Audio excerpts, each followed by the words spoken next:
Goeiemôre broers en susters. Wat 'n wonderlike voorreg om voor so 'n see van gesigte te staan. En ek moet sê maklik meer as die helfte is nie altyd bekende gesigte in ons gemeente nie. So dis baie duidelik dat daar volgende besondere geleentheid plaasvind. Ons het vanoggend 3 kindertjies wat gedoop word en ook al die familie en vriende wat baie spesiaal hier is. Ons ook sê baie welkom. Op die afkondigingsblaadjie sê ons dan juist welkom vir die familie van Jaco en Marisa Kacheloffer, die familie van Drian en Maritza Henning, en dan ook die familie van Laurens en Benet Himan, wat vanoggend hulle kindertjies doop. Mag julle saam met ons Witfonteiners op die Here se teenwoordigheid vanoggend beleef. Mag die Here self deur sy Gees met ons elkeen kom praat, en ek glo dat die diens vanoggend vir ons elkeen weer eens persoonlik so aan ons elkeen se lyf en aan ons lewe kan kom vat. So mag die Here self met jou besig raak deur sy Gees en deur sy woord. Baie welkom. Ons lied ter voorbereiding is gesang 168. Ons sing daarvan al 3 strofes. En ek wil nie dat ons baie klem lê, soos ons op die WhatsApp ook uitgestuur het, kyk, sien, stip kyk, staar, dat julle 'n bietjie gaan dink oor hierdie werkwoord wat ons kan doen. Ons kan sien, ons kan kyk.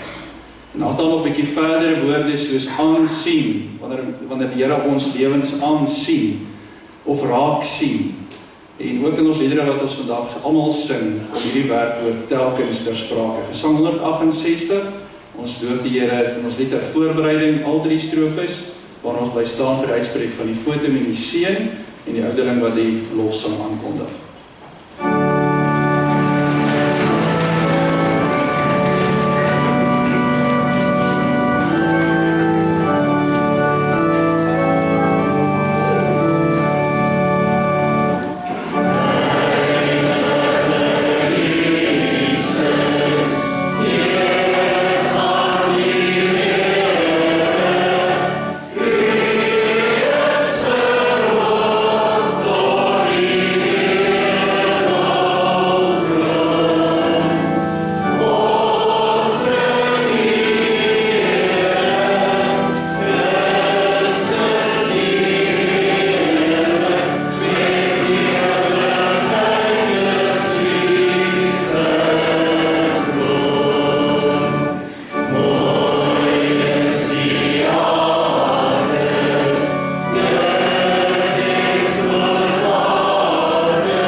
God groet ons met die woorde: ek sal julle 'n nuwe hart gee en 'n nuwe gees in julle binneste, en ek sal die hart van klip uit julle vlees wegneem en julle 'n hart van vlees gee.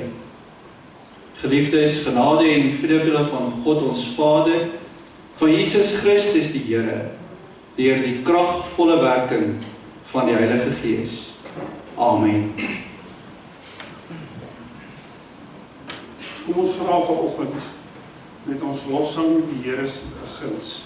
Kom ons vra hom as ons God en hoof om ons oë van geloof te open, dat ons kan sien, waarlik kan sien. Kom ons sing Gesang 190 strofes 1 en 3. Ek lees vir u strofe 1. Grote God, aan u die eer, heerlik is waar u regeer.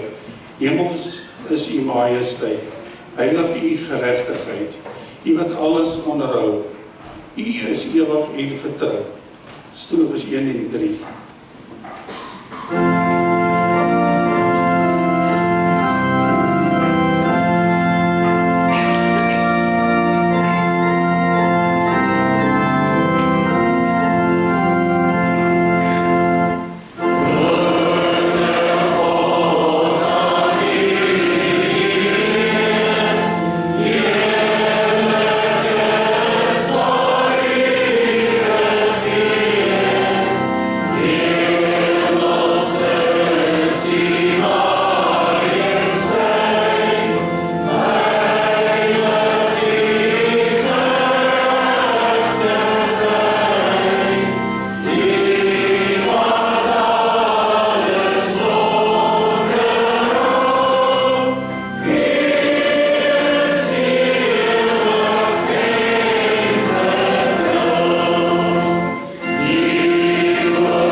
Kragtens die genade wat aan my gegee is, sê ek vir julle, elkeen van julle, moenie jouself meer dink as dit jy behoort te dink nie. Nee, die liewe daarop toe om beskeie te wees in ooreenstemming met die maat van geloof wat God aan ons elkeen toebedeel het. Kom ons loof die Here vir die feit dat hy uit genade ons sondes versoen en dat hy ons nood raak sien om ons help om 'n aanneemlike offer te bring. Kom ons sing Gesang 205, derde strofe. Ek lees.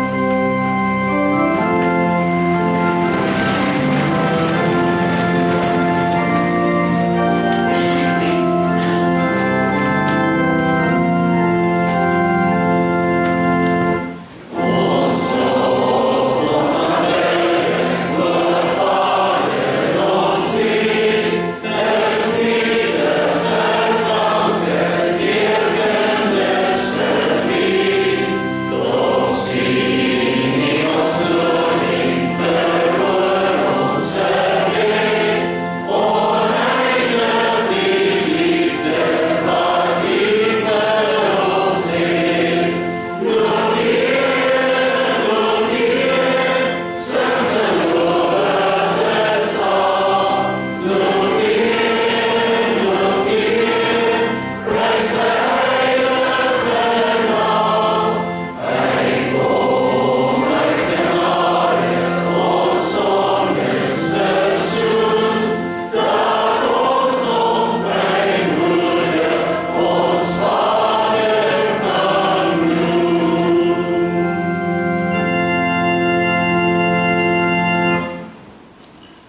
Saam met die vroeë kerk is ons belydenis vanoggend eenvoudig, maar tog oneindig groot. Ons belydenis is, Jesus is die Here. Sê in die volgende die dankie, dat hy nie met jou hart en jou lewe aansien nie, maar dat hy ook jou hart en wondes sien, sy wondes sien. Sing saam met my Gesang 241, strofe 2.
Almagtige Hemelse Vader, dankie dat hierdie oomblik oor U mag gaan. Dat ons elkeen wat vanoggend baie spesiaal hier is vir U. Ja, Here, ons wil U loof en prys met alles wat in ons is, omdat U ons elkeen se lewe aansien. Soos U vanoggend 3 ouerpare se lewens aansien wat binne oomblikke ook hulle kindertjies ten doop hou, Here, waar hulle ook wil sê, dankie Here. Dankie dat U vir ons 'n hemelse geskenk gee. 'n Ewigheidsvisie, Here, wat ons mag groot maak tot U eer. Ook daardie opleiding en daardie voorbeeld wat gestel sal word vir elke kind. Daardie voorbeeld, Here, wat geleef sal word, gaan alles vanoggend oor U. En daarom wil ons hierdie oomblik aan U opdra. En vra, Here, dat hierdie hele erediens tot U eer sal wees en dat ons elkeen in ons eie wil sal buig, sodat ons weet dit gaan nie oor ons nie, maar oor U. Dankie, Here, dat ons die genade vanoggend ook sigbaar sal kan sien, wanneer ons die doop aan hierdie kindertjies bedien. Dankie dat ons die genade, Here, ook later in die woord sal sien, wanneer U ook met ons duidelik hart en duidelik kom praat vanuit die woord, sodat U met ons elkeen besig is. Ek wil bid, Here, dat U die Gees op ons neerdal en nou met ons elkeen sal wees. In die naam van Jesus. Amen.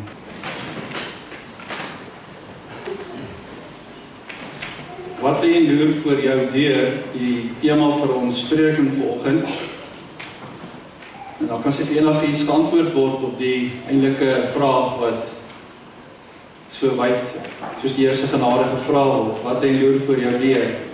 En vir die gedeelte wil ek vandag saam lees Genesis 4 vanaf vers 1 tot 16, die baie bekende gedeelte van Kain en Abel. Ons lees daar vanaf vers 1 af, die mens het met sy vrou Eva gemeenskap gehad en sy het swanger geword. Sy het vir Kain in die wêreld gebring en uitgeroep, ek het 'n man in die wêreld gebring met die hulp van die Here. Sy het weer 'n kind gekry, Abel, 'n broer vir Kain. Abel was 'n veeboer en Kain 'n saaiboer. Na verloop van tyd het Kain van die opbrengs van die land 'n offer aan die Here gebring. Abel het dit ook gedoen van die eerstelinge uit sy kudde van hulle vet. Die Here het vir Abel en sy offer aangeneem, maar nie vir Kain en sy offer nie. Kain het baie kwaad geword en hy was bedruk. Toe sê die Here vir Kain, waarom is jy kwaad? Waarom is jy bedruk? Wag daar nie vir jou blydskap as jy goed doen nie. As jy nie goed doen nie, die sonde wag jou in daar buite en hy wil jou in sy mag kry, maar jy moet oor hom heers. Kain het met sy broer Abel gepraat en toe hy in die veld was, het Kain vir Abel oorweldig en hom doodgemaak. Toe vra die Here vir Kain, waar is jou broer Abel? En Kain antwoord, ek weet nie. moet ek dan my broer oppas? Maar die Here sê, wat het jy gedoen? Die bloed van jou broer roep van die aarde af na my, vervloek is jy dan nou, verban van die grond al wat gretig die bloed van jou broer uit jou hande opgeslurp het. Wanneer jy die grond bewerk, sal dit nie sy opbrengs vir jou gee nie. Jy sal 'n doellose swerwer op aarde word. Toe sê Kain vir die Here, my straf is te swaar om te dra. U verdryf my nou van my grond af, en tot u het ek nie meer toegang nie. Ek sal 'n doellose swerwer op aarde wees, en wie my raakloop sal my vermoor. Maar die Here sê vir hom, nee, wie vir Kain vermoor, sal 7 maal gestraf word. Toe gee die Here vir Kain 'n teken, sodat niemand wat hom raakloop, hom sou doodmaak nie. En Kain het van die Here al weggegaan, hy het gaan woon in Nod, oos van Eden. Ek lees tot sover die woord van die Here. Geseënd is elkeen van julle wat die woord van die Here volgend hoor, dit in die hart bewaar en meer is alles, daarvolgens gaan lewe. Nou die verhaal van die eerste moordtoneel in die Bybel, hoef mens nou nie ver te gaan soek nie, mens lees dit sommer raak in die 4de hoofstuk van die Bybel hier in Genesis 4 op die 4de bladsy van die Grootdruk Bybel en van die ander Bybels ook. Nou die verhaal van Kain en Abel roep by my persoonlik verskillende herinneringe op uit my kinderdae, toe ek die eerste keer met hierdie 2 boeties kennis gemaak het in die graad 1 klas. Ek onthou baie duidelik hoe my prentjie gelyk het van hierdie 2 boeties, elkeen voor hulle altaartjie, met die offer bo-op, en wat gebeur het is Abel se altaar se rook het so opgeborrel en opgewondenheid na die Here toe, en Kain het letterlik so Smokey Roberts gelyk, hier waar hy tussen sy rook verstik, omdat sy offer nie deur die Here aanvaar is nie. En ek het in my kindergemoed klompie afleidings gemaak, het altyd gewonder, hoekom is God so onregverdig gewees daardie dag?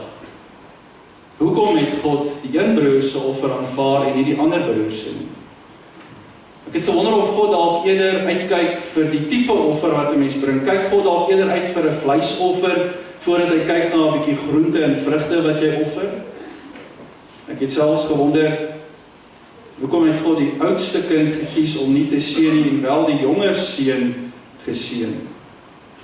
Ek onthou ook, bietjie later, na graad 1 in die Sondagskool, het ons 'n ouderling gehad wat vir ons Sondagskool gegee het, en hy het altyd hierdie 2 boeties se name so bietjie oor vasgehaak. Sy tong wou net nie altyd lekker sê nie, en het altyd gepraat van, en jy het seker ook al gehoor van Ayen en Kabel. Ayen en Kabel. Nou, as ons in hierdie stuk induik, wil ek hê dat jy vandag saam met 'n klomp dinge sien, raak sien. En ek vertrou dat die Here ook jou sal aansien en sal raak sien. Om mens te wees, wat ek en jy vandag is om voortdurend te stry en te worstel met jouself en met God. Ek wil dit weer sê, om 'n mens te wees vandag is om voortdurend te stry met jouself en te stry met God. Jy en ek as mens is daagliks besig om te deel met hierdie teenstrydige emosies wat in ons gemoedere kom woed. En dit maak ons soms baie te mekaar. Partykeer is dit van hierdie kant of van daardie kant of 2 verskillende dinge wat in jou gemoed kom draai, en jy weet nie of jy herwaarts of derwaarts gaan. Dit is interessant om te weet dat God verwelkom juis hierdie worstelstryde wat ek hier in ons gemoed het. Want 'n stryd in jou hart is die teken van groei. Dit is 'n teken dat jy wil groei. 'n Stryd in jou hart is teken daarvan dat jy 'n intense begeerte het om jou oë eerder op God gerig te hou, as ware om deur alles en nog wat hier langs jou verlei en weggelei te word van die Here af.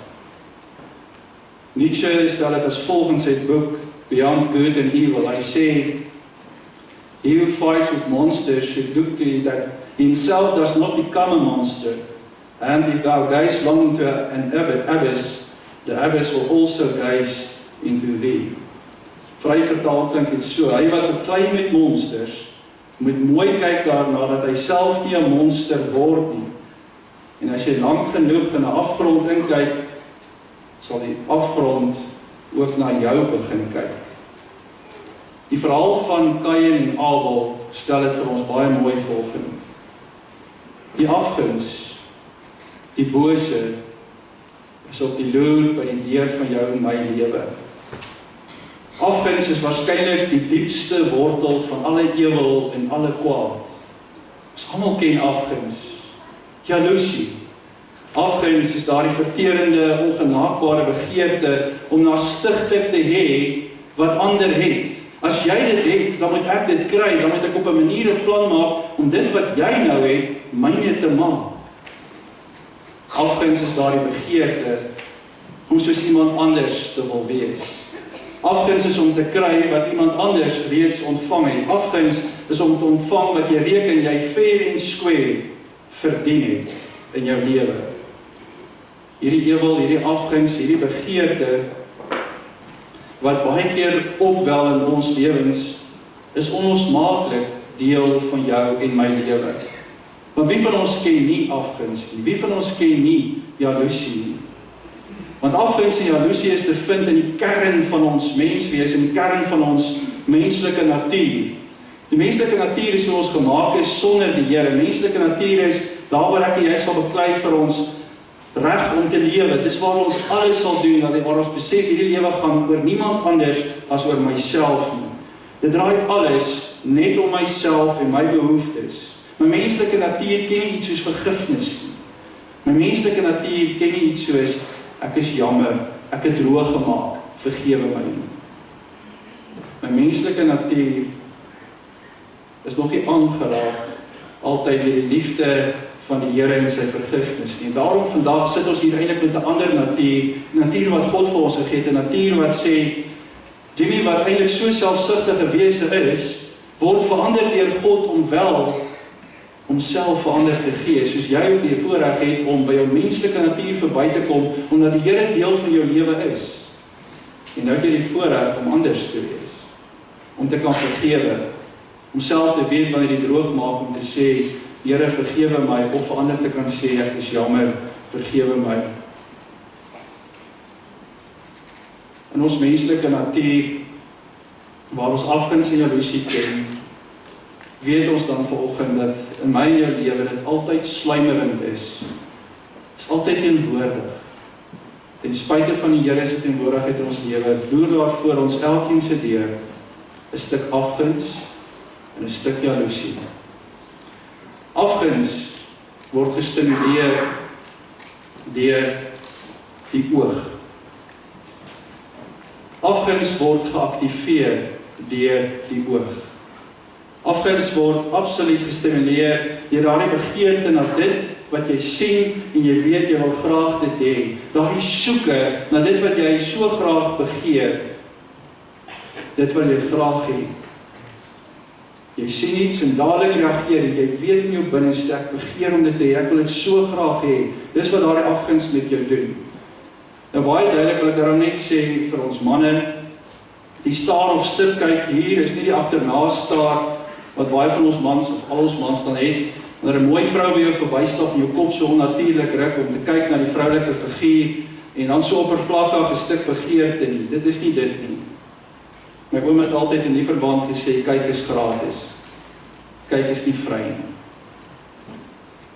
Hier is 'n verskillende metafoor vandag in Genesis 4, 'n beknopte vergelyking wat ek julle met almal dadelik raak sien. Ironies genoeg sien die metafoor raak. Die metafoor van sien, kyk, aansien. Daardie oomblik wanneer Kain sien, Abel se offer is aanvaar, wat dit in hom oopmaak in sy lewe. Daardie oomblik wanneer God 2 offers sien, maar net een aansien en een aanvaar en aanneem. Nou vir die Joodse mense is die oog, die deel van die liggaam wat die meeste is sondig. Die oog is die ouetjie wat jou die meeste laat struikel. In die meeste gevalle gaan dit dan oor afguns en jaloesie. Die oog weeg 'n ander mens en dan wanneer jy so besig is om 'n ou te weeg, dan veroordeel jy hom of haar. Dis wat jou oog jou help om jou goed te struikel. Na die sonde van die oog, sê die Jode, is dit daar die sonde van die tong. En na die sonde van die tong kom die sonde van die hand. Maar bovenal sal jou oë jou die meeste laat struikel. Die oog is die venster van die hart in die Joodse teologie. So as jy in iemand se oë kyk, kan jy tot in iemand se hart kyk, word daar geglo. Want jy kyk in by die venster van iemand se hart. Net so het ons harte deur, sê die Jode, wat ons kan oopmaak, en ons kan kies vir wie ons wil oopmaak, vir die bose, vir die slegte dinge, of in ons Christelike teologie kan ons oopmaak vir die Here Jesus in ons lewens. So kan 'n mens oopmaak vir kragte waarvoor jy nie kan sien eintlik, kragte wat 'n mens verteer, soos afguns, soos woede, soos bloeddorstigheid, noem dit maar op.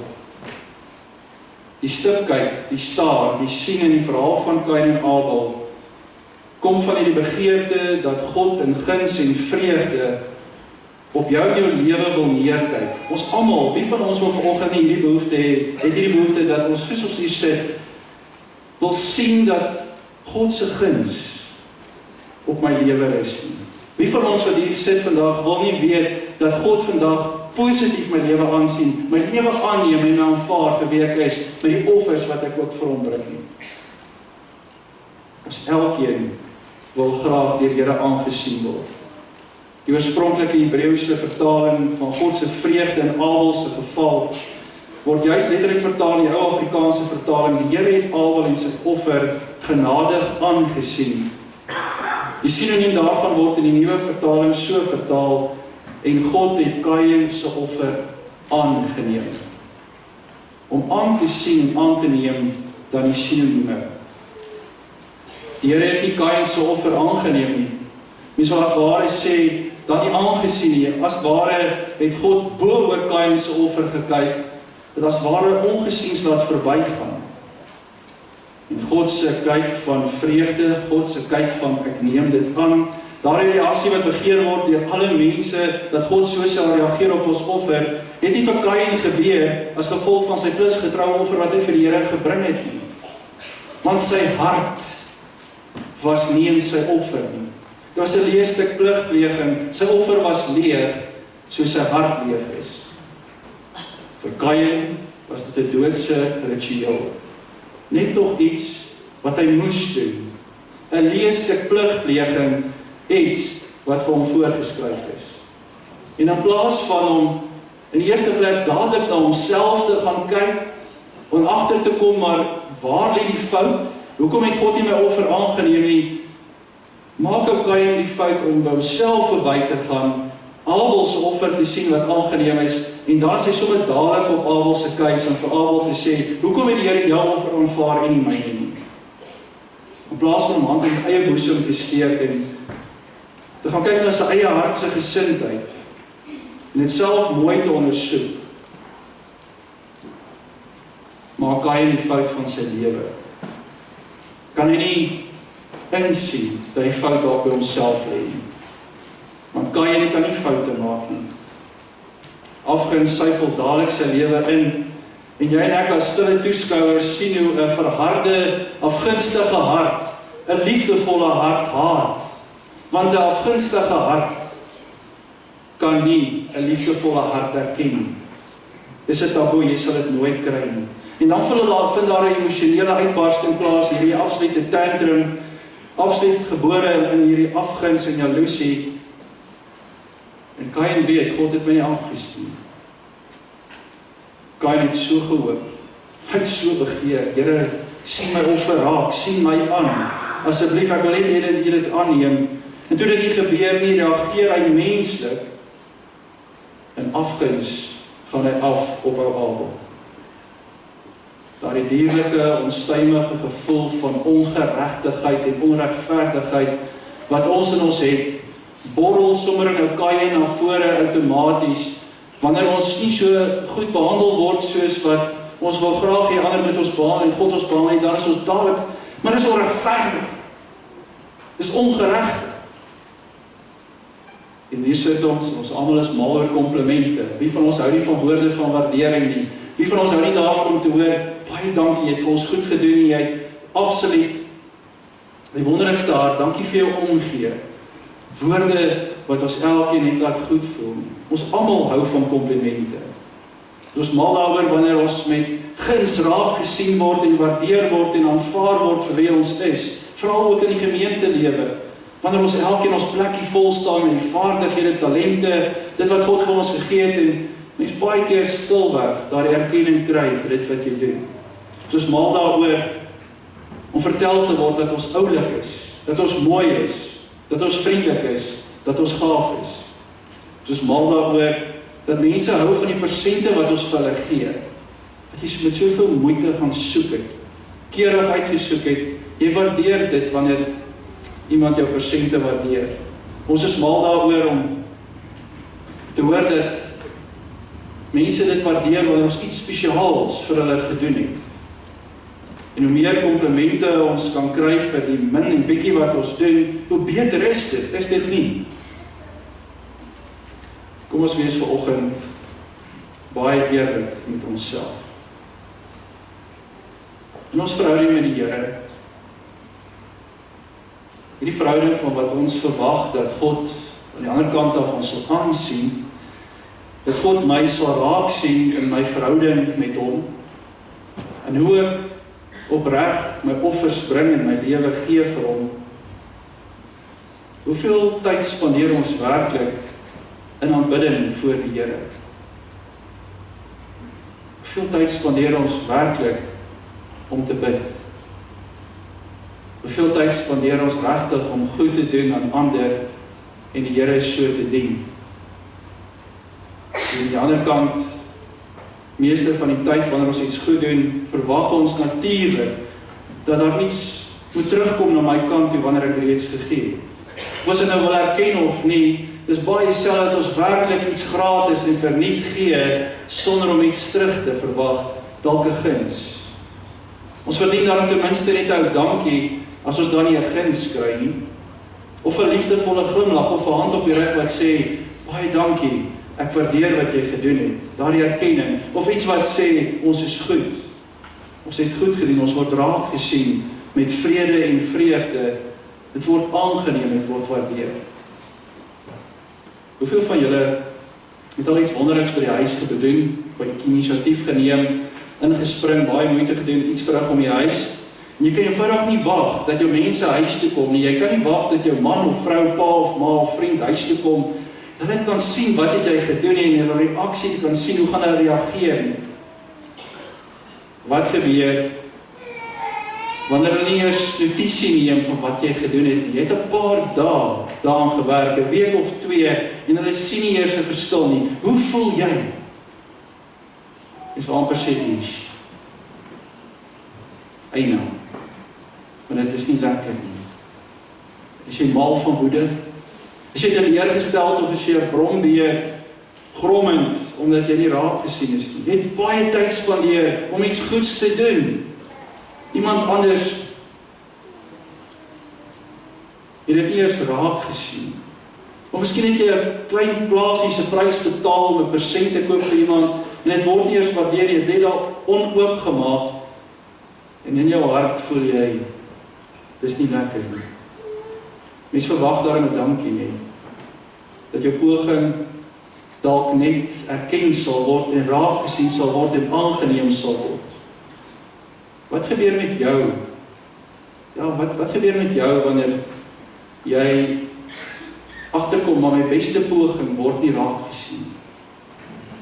My beste poging word nie raak gesien. Hoe voel jy hier binne? Wat gebeur in daardie flitsende breekdeel van sekonde oomblikke met jou liefdevolle omgee hart? Wat nie genoeg kan gee nie as jy opgetrap word. Natuurlik voel jy seer gemaak. Natuurlik voel jy stikkend, jy voel onsigbaar, jy voel verkleineer, jy voel woedend, jy voel berge bedek my, asseblief tog, aarde sluk my in. En verder, wat gebeur met jou wanneer die situasie verder gaan en jy het jou beste gegee en hier kom die persoon by jou verby en hy aanvaar dit wat iemand anders vir hom gedoen het. Dit word raak gesien. Maar jy is nie raak gesien. Dis dan dat jy soos Kain 'n slang of 2 wil vang en 'n onbesinne daad onverskillig wil optree. Want dis die storie vandag van huise waar ouers uitmekaar uit is en beide pa en ma veg vir die guns van hulle engeltjies, hulle kinders.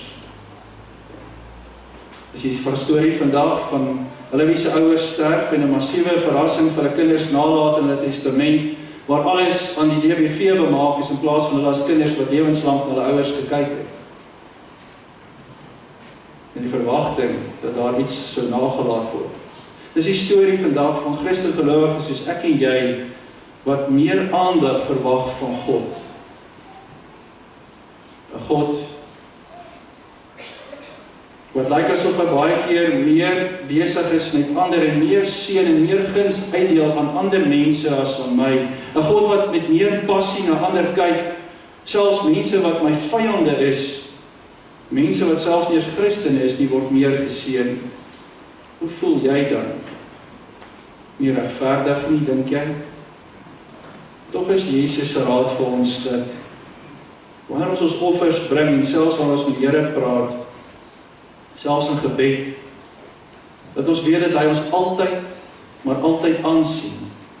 Selfs daar waar ons alleen is in ons binnekamer. Wanneer jy bid, moenie soos die skynheiliges bid nie, maar bid in die geheim waar jy alleen is.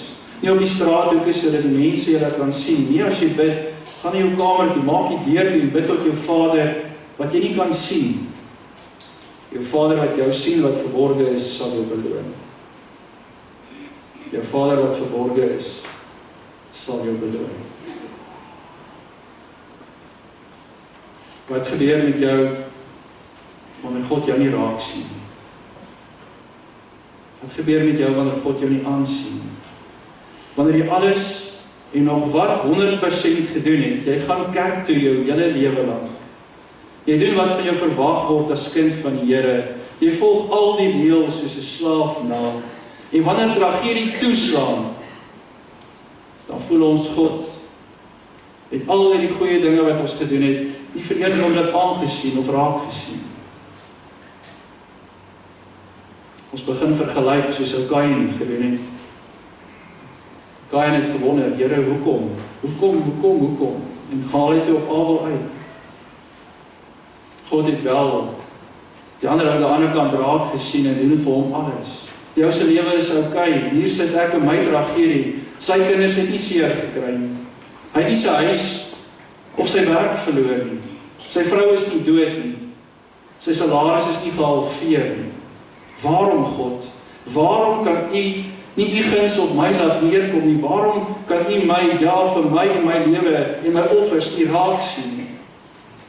En in ons hart begin ons stoom opbou. Ons begin soos 'n stoompot, soveel druk hier binne opbou dat vir ons voel ons gaan ontplof. En dan is die monster van afguns wat ons deur inglip en begin om ons stadig te verteer. Ons almal ken die beeld van Jesus wat klop aan die deur. 'n Uitnodiging. Hy nooi ons uit om die deur oop te maak sodat ons hom innooi. En so het ons elkeen al dit gedoen, wat 'n voorreg om deur Jesus in ons lewens te mag hê en om te kon innooi, en ons doen dit telkens elke dag. Maar daar kan ook iets wees soos die volgende beeld. Kyk na half, want afguns lyk dalk so. Dit maak jou nie mooi nie. Jy's gevaarlik, jy's dierlik, jy's nie liefdevol nie, jy's ongenaakbaar sonder enige liefde en genade. En so kies Kain afguns. Ons sien dit so mooi as die Here vir hom die kans gee. Daar in vers 7, wag daar nie vir jou blydskap as jy goed doen nie, Kain. As jy nie goed doen nie, die sonde wag jou in daar buite en hy wil in sy mag kry, maar jy moet oor hom heers. Kain verloor die fokus wat hy op die gees van God gehad het, in plaas van die fokus op die gees van afguns. En so raak hy al verder weg van die Here en dit dryf hom na bedorsigheid en dit loop uit op 'n onnodige moord. Kain was nie regtig geïnteresseerd om God lief te hê nie. Hy was nie waarlik geïnteresseerd om God met sy hele wese te aanbid nie. Kain doen net wat hy behoort te doen, soos daar vir hom voorgeskryf is. Bring ietsie van jou oes, 'n stukkie verlepte groente of 'n wurm gevrete vir 'n stukkie vrug daar. Kry so ietsie van jou oes reg. jy bring dit op die regte tyd, op bestemde tyd, betyds, dan is alles reg. En Kain doen alles as 'n plig en verwag God se guns in reaksie op die pligpleging wat hy doen. Abel, klein boetie, sy kop in die wolke, ou dromer, pas sy skape op daar by grasheuwels. Hy bid in die môre, die middag en die aand. Hy is amper geïrriteerd, irriterend perfek. Kain wat amper by homself kan sê, waarom werk hy nie so hard soos ek nie en tog kry hy die Here se seën? Hoor jy vir Maria en Martha? Maria by Jesus se voete, Martha wat haar halfhartig afsloof in die kombuis en dan vir by Jesus klaar en sê, Here, maar kyk Maria, sy doen niks vir u nie. Hoor jy vir Jesus versus die Fariseërs? Hoor jy vir Martin Luther versus die Katolieke Kerk? Martin Luther wat sê slegs genade, slegs geloof, slegs Christus. Versus die Katolieke Kerk wat sê, doen dit, doen dat. Koop dit, koop dat. Want wanneer dit kom by God se aansien, broers en susters, wanneer hy jou en my in ons offers aanneem, is dit belangrik om te weet, dat dit gaan nie oor ons dade nie. Dit gaan nie oor wat ons doen nie. Dit gaan alles oor die gesindheid. Die toestand van my hart waarmee ek dit doen wat ek vir die Here doen.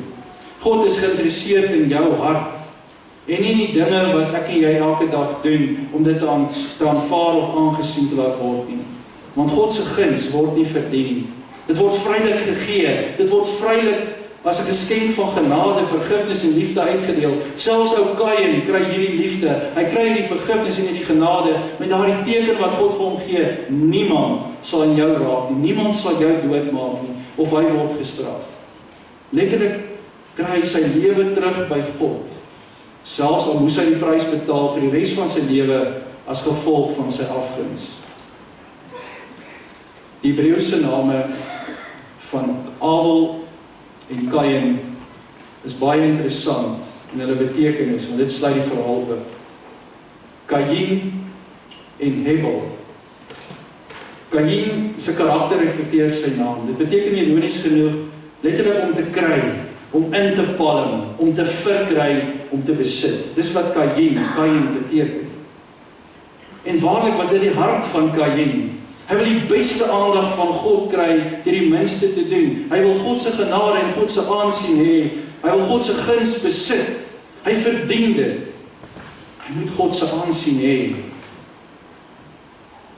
Om dit te kry en in te palm is 'n simptoom van afguns alreeds. Hebel beteken ironies genoeg asem. Abel se naam dui op 'n soort verbygaande, vlottende, vir die oomblik bestaan. Soos 'n asem. Die prediker sê alles is maar net 'n blote asem, sê die prediker. Maar asem is ook gees in Hebreëus. So Hebel verteenwoordig daardie inwonende gees van God in die mens. 'n Gees wat verbonde is saam met die mens en Abel wat sy keuse saam met die Here kan maak. Anders as Kain wat van die aarde was, hy wil 'n stuk grond besit, hy is 'n man van die aarde, hy bewerk hierdie aarde, hy is afhanklik van hierdie aarde, is Abel aan die ander kant heeltemal los daarvan en vertrou hy die Here vir sy skape en sy kudde. Kain, ironies genoeg, wat so graag net 'n stukkie grond wil hê om sy groente en sy vrugte en sy landerye te bewerk, word verjaag van dit af, hy word so gestraf dat hy glad nie meer sy grond het nie, word 'n swerwer, sonder enige grond. Hy bou later 'n stad, so die Here het hom weer begenadig, maar vereers verloor hy dit wat hy so lief het, daai stuk grond wat hy besit, dit wat syne is. Hebel, skaapwagter, vertrou totaal en al op God, vir sy ganse bestaan. Hy is nie vas in die aarde soos Kain nie, maar afhanklik van die Here. En so gee hy vir God sy beste offer, uit die liefde van sy hart, alles van die skaap tot die vet. Sy fokus, Abel se fokus was om God te behaag, nie om God se guns in die eerste plek te ontvang nie. En dis 'n sterk klemverskuiwing ook in my en jou gee, om te fokus op God, om God te behaag. Here, wat ek doen ek om vir U die eer te gee. Here, nie om te kyk wat kan ek op my lewe kry, wat se guns kan ek kry nie. En daarom neem God Abel se offer aan. Jy kan as ware die woorde hoor daardie dag, soos daardie dag toe Jesus gedoop is en God uit die hemel uit gesê het, dis my geliefde seun, oor hom verheug ek my. So wil die Here dit ook oor jou en my lewe sê. Wanneer ons alles wat ons doen, al die offers wat ons bring, dan ons dit doen om hom te behaag. Wanneer ons dit doen om God die eer te gee, en nie om onsself te verryk hier aan die ander kant van die verhouding.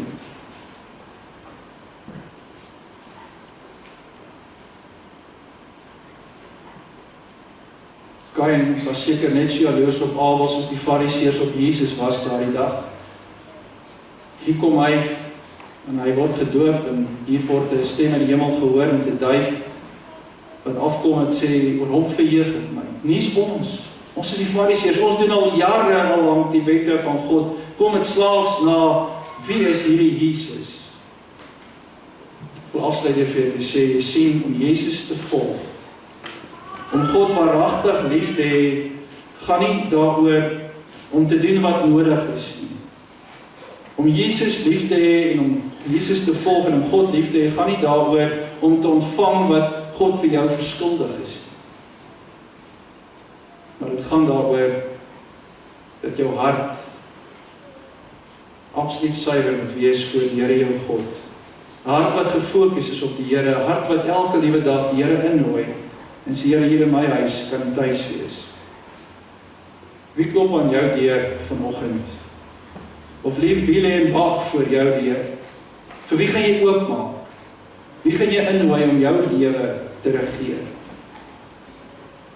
God gaan nie oor wat jy verdien nie. God gaan oor wat jy juist glad niks verdien. Want alles is reeds op Jesus se rekening. Maak die deur vir jou lewe oop vir Jesus en dan sê God vir jou, ek sal jou 'n nuwe hart gee en 'n nuwe gees in jou binneste. En ek sal die hart van klip uit jou vlees wegneem en jou hart van vlees gee. Amen. As gebed sing ons Gesang 284, waar ons die Here vra, Here, help my, dat ek by myself verbykom, dat alles nie oor my gaan, maar ook oor ander. Ons kan dit sing terwyl ons so sit, en dan sal ons die slotsang staan en sing.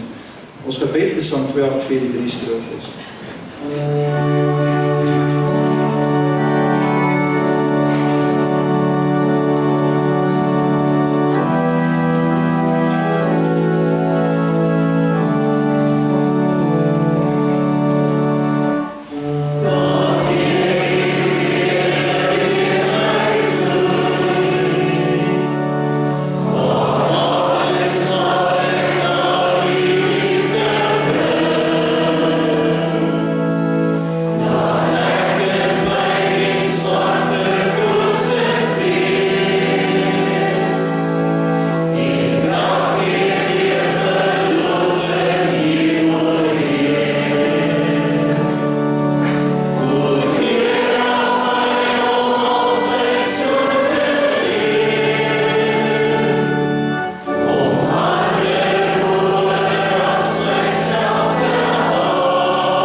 308 wat ons in beurtsaam gaan sing.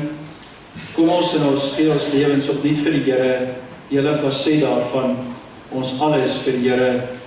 Neem my lewe, laat dit Heer, U gewy wees, meer en meer. Laat my hart gedurig juig en van dankbaarheid getuig. Kom ons gee onsself vir die Here met Gesang 308.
Bevestig nou die Here se seën oor jou lewe met die sing van die Amen. Die Here sal julle seën en julle beskerm.